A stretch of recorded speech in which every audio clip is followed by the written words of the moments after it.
रविदास समरसता संकल्प अभियान की शुरुआत जयपुर से हुई है। 650वीं जयंती के उपलक्ष्य में प्रदेश बीजेपी के द्वारा कार्यशाला का आयोजन किया गया। राजस्थान इंटरनेशनल सेंटर में इस अभियान की शुरुआत हुई। मुख्यमंत्री भजनलाल शर्मा के द्वारा इस अभियान की शुरुआत की गई। इस दौरान संगठन महामंत्री अजय कुमार और राष्ट्रीय महामंत्री दुष्यंत गौतम का मार्गदर्शन इस अभियान से जुड़े कार्यकर्ताओं और पदाधिकारियों को मिला। अभियान के संयोजक विधायक अनीता भदिल ने बताया, समरसता संकल्प अभियान 29 जुलाई से 20 फरवरी तक चलाया जाएगा।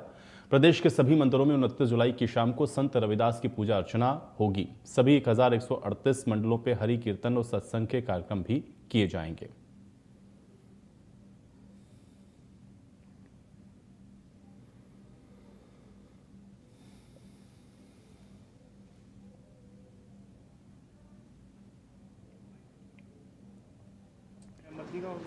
हमारे संत रविदास जी द्वारा भक्ति आंदोलन के समय कही गई थी। वो ऐसे संत हुए जिन्होंने समाज में समरसता स्थापित करने के लिए जीवन भर प्रयत्न किया। उनके पदों के माध्यम से, उनके गायन के माध्यम से, उनकी रचनाओं के माध्यम से उन्होंने न केवल ईश्वर की भक्ति की बल्कि समाज को समानता का संदेश देने का प्रयत्न किया।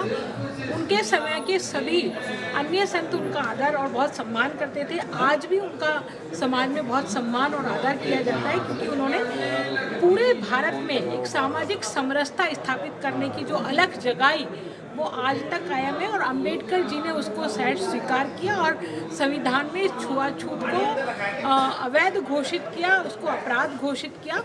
आज हमारी भारतीय जनता पार्टी राष्ट्रीय स्तर पर नीट पेपर लीक के मामले को लेकर बीजेपी ने कांग्रेस पर तीखा हमला बोला। जयपुर में बीजेपी प्रदेश मुख्यालय में आयोजित एक प्रेस वार्ता में राज्य वित्त आयोग के अध्यक्ष अरुण चतुर्वेदी ने आरोप लगाया कि सरकार इस मुद्दे पर सदन में चर्चा के लिए पूरी तरह से तैयार है, लेकिन कांग्रेस केवल हंगामा करके इसका राजनीतिक लाभ लेने का प्रयास कर रही है। उन्होंने कहा कि लोकतंत्र में विरोध और प्रदर्शन का अधिकार सभी को है, लेकिन आंदोलन और अराजकता के बीच का अंतर समझना जरूरी है। चतुर्वेदी ने कांग्रेस से यह स्पष्ट करने को कहा कि वो जनता के साथ है या केवल एक राजनीतिक एजेंडे को वो चला रही है। उन्होंने यह दावा किया कि कांग्रेस के शासन में भी कई बार पेपर लीक की घटनाएं हुई, लेकिन तब प्रभावी कार्रवाई नहीं की गई। भाजपा नेता ने कहा कि नीट पेपर लीक का पता चलते ही केंद्र सरकार ने तुरंत कदम उठाए, परीक्षा को दोबारा करवाने का निर्णय किया। इसके अलावा सभी दलों से इस मुद्दे पर संसद में सकारात्मक चर्चा करने की उन्होंने अपील भी की।